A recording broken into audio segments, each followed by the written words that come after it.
I used Redline S1 in 2 consecutive fuel tanks, and the direct fuel injector tips went from looking like this to this, cleaning away all that carbon. And I went ahead to share in a subsequent video that I was seeing improved power from the car, but at that time I wasn't in a position to share any fuel consumption data, and I promised to do so once I have the data available. I'm glad that today I'll be sharing the change that this product has made to my fuel consumption. We'll be digging into the miles per gallon data before Redline S1 before I go ahead to show you what it is today, so that you can see exactly how much MPG this product added to the car. Now let's get this.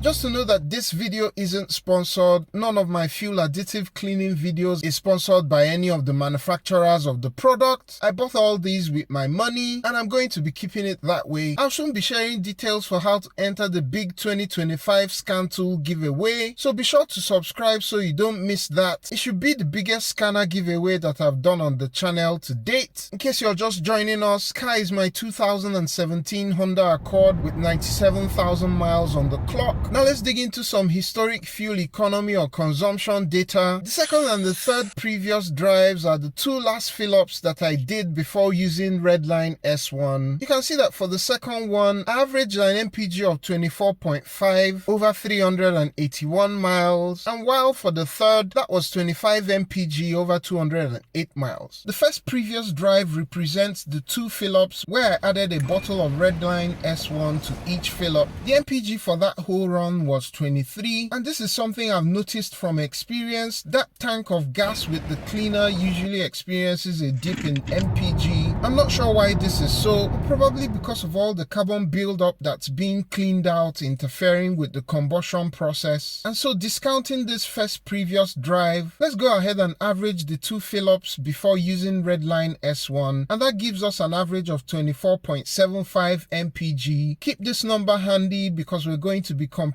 it to the after. The current drive was the recording for the next fill-up immediately after using Redline S1, and by the way, I've done 2 fill-ups since using the product, so do wait for the MPG count from that. The current drive ended up being 25.4 at the end of 338 miles, as you can see on the screen. I'm going to be discounting this record from my final analysis just because there's going to be some leftover Redline S1 in that tank, and so it's the second fill-up after using the product that I'm really after. And now for that data point that we've all been waiting for, I now have an average of 27.3 MPG over 226 miles. I can't even remember the last time I had a miles per gallon over 27, considering the mix of city and highway that I usually drive. So considering the before average of 24.75, that's a seeming gain of 2.55 miles per gallon, or an increase of 10% in fuel economy. And with my fuel tank at 17 gallons, that's an additional 43 miles of range. Link to the product will be down below in case you want to check it out. If you want to see the whole process, how I used Redline S1 over the 2 fill-ups, including the cleaning it did on the injector tips and the piston tops, be sure to click the link on the screen, and I'll catch you on the next one. Peace!